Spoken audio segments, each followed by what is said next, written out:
Hello everyone, मैं doctor Rajesh टोकरिया again मेरे इस प्यारे channel biology by doctor Rajesh पे आपका हार्दिक स्वागत करता हूं। आई होप आपकी स्टडी बहुत बेहतरीन चल रही होगी, जहां पर आपने मॉलिक्यूलर बेसिस ऑफ इनहेरिटेंस को पूरी तरीके से कंप्लीट तरीके से आपने स्टडी कर लिया होगा। एनसीईआरटी की लाइंस भी आपने रीड कर ली होगी और उसी के बेस पर आपने पीवाईक्यूज भी सॉल्व किए होंगे। आज मैं आपको बता दूं कि आज से हम जो है एक नए चैप्टर की शुरुआत करने जा रहे हैं, जो कि 12th एनसीईआरटी का ही एक चैप्टर है, जिसका नाम है बायोटेक्नोलॉजी और प्रिंसिपल एंड प्रोसेसेस। अब मैं बता दूं आपको कि बायोटेक्नोलॉजी को मैंने आपको मेरे बैकग्राउंड में बताया है कि बायोटेक्नोलॉजी मतलब विज्ञान संग नए युग की शुरुआत। ये मैंने इसे क्यों कहा है, क्योंकि आज प्रेजेंट सिनेरियो में जैसे पॉपुलेशन बढ़ रही है, पॉपुलेशन बढ़ने के कारण जैसे फूड की डिमांड बढ़ रही है और ऐसे कई तरह हमारे प्रोडक्ट हैं जिनको हम बायोटेक्नोलॉजी की तरह से अच्छी क्वालिटी और क्वांटिटी के साथ अचीव कर सकते हैं। तो बायोटेक्नोलॉजी क्या है, बायोटेक्नोलॉजी की क्या एप्लीकेशन है, बायोटेक्नोलॉजी का क्या फ्यूचर है, इन सभी बातों को हम वन बाय वन पॉइंट के साथ क्लियर करने वाले हैं। लेकिन यह तभी पॉसिबल हो पाएगा जब आप मेरे साथ लगातार जुड़े रहेंगे। तो इसके लिए मैं आप सभी का स्वागत करता हूं और कल से हम बायोटेक्नोलॉजी के टर्म बायोटेक्नोलॉजी से ही स्टार्ट करेंगे और बायोटेक्नोलॉजी का जो एंडिंग होगा, एप्लीकेशन होगा, उनको भी हम डिस्कस करेंगे। लेकिन आज मैं आपको बता दूं कि आने वाले लेक्चर में हम क्या डिस्कस करने वाले हैं।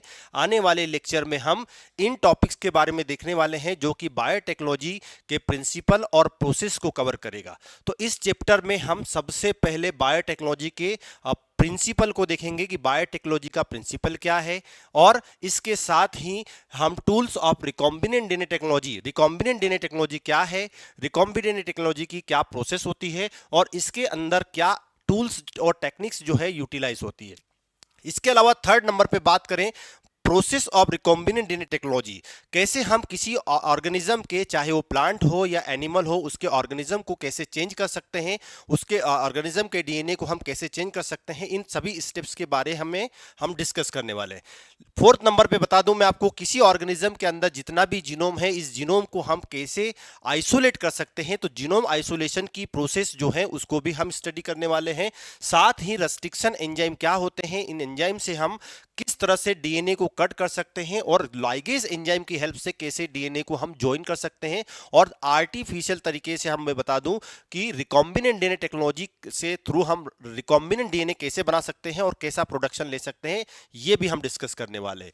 क्लोनिंग वेक्टर क्या है, क्लोनिंग वेक्टर की हेल्प से हम कैसे हमारे टारगेट जो डीएनए है, हमारा जो जीन ऑफ इंटरेस्ट होगा जिससे हम कोई प्रोडक्ट चाहते हैं, उसका कैसे मल्टीप्लिकेशन करवा सकते हैं। ये ऑर्गेनिज्म के अंदर मिलने वाला ऐसा सिस्टम है, ऐसा डीएनए है जो हमको हमारे जो टारगेट ऑफ डीएनए है उसकी मल्टीपल कॉपीज बना के देने वाला है। तो इसी क्लोनिंग वेक्टर को हम प्लाज्मिड भी कहते हैं और इसी को हम टोटल डिटेल में जो है वो स्टडी करने वाले हैं।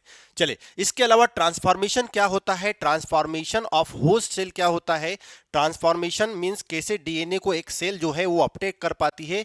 ये एक भी बायोटेक्नोलॉजी की स्टेप है जहां पर एक सेल को एबिलिटी प्रोवाइड की जाती है ताकि वो किसी फॉरेन डीएनए को आसानी से क्या कर सके, अचीव कर सके, वो अपनी बॉडी के अंदर इंसर्ट करवा सकते हैं।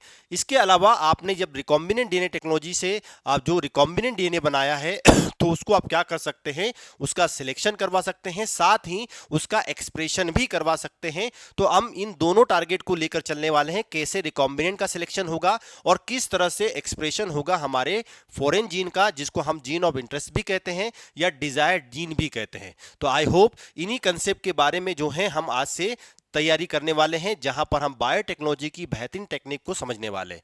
मैं आपको बता दूं, आज सबसे ज्यादा बायो रिएक्टर का सबसे ज्यादा यूज हो रहा है, जो कि बायोटेक्नोलॉजी की ही एक स्टेप का पार्ट है, जहां पर बायोरिएक्टर और इसके जितने भी टाइप हैं, जो बेसिक कंटेंट है, इनको हम देखने वाले हैं। और क्या प्यूरिफिकेशन की प्रोसेस होती है, कैसे हम डाउनस्ट्रीम प्रोसेस को फॉलो करते हैं और किसी भी मिक्सचर ऑफ प्रोडक्ट में से हम हमारे प्रोडक्ट को कैसे सेपरेट करते हैं, ये बात भी हम डिस्कस करने वाले हैं।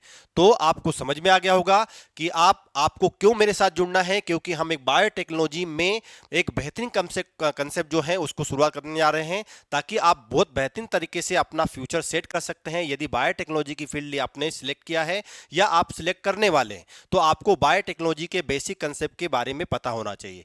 आप डॉक्टर की तैयारी कर रहे हैं, नीट की तैयारी कर रहे हैं, उस पॉइंट के हिसाब से मैं बता दूं 100% यहां से 4 से 5 क्वेश्चन हर साल पूछे जाते हैं, क्योंकि विज्ञान संग नए युग की शुरुआत ये ट्रेंडिंग सब्जेक्ट है और molecular basis of inheritance, genetic और बायोटेक्नोलॉजी जो है एक ऐसे सब्जेक्ट हैं, ऐसे टॉपिक हैं जहां से हर साल हर चैप्टर से 3 से 4 क्वेश्चन जो है पूछे जाते हैं। तो चलिए नेक्स्ट लेक्चर में शुरुआत में हम मिलते हैं बायोटेक्नोलॉजी टर्म के साथ, उसके बेसिक प्रिंसिपल के साथ, और आई होप आपको बहुत मजा आने वाला है, आप बहुत अच्छे तरीके से लर्न करने वाले हो। तो आपको मेरे साथ बने रहना है। नेक्स्ट लेक्चर मिलते हैं नए कंसेप्ट के साथ। Thank you so much.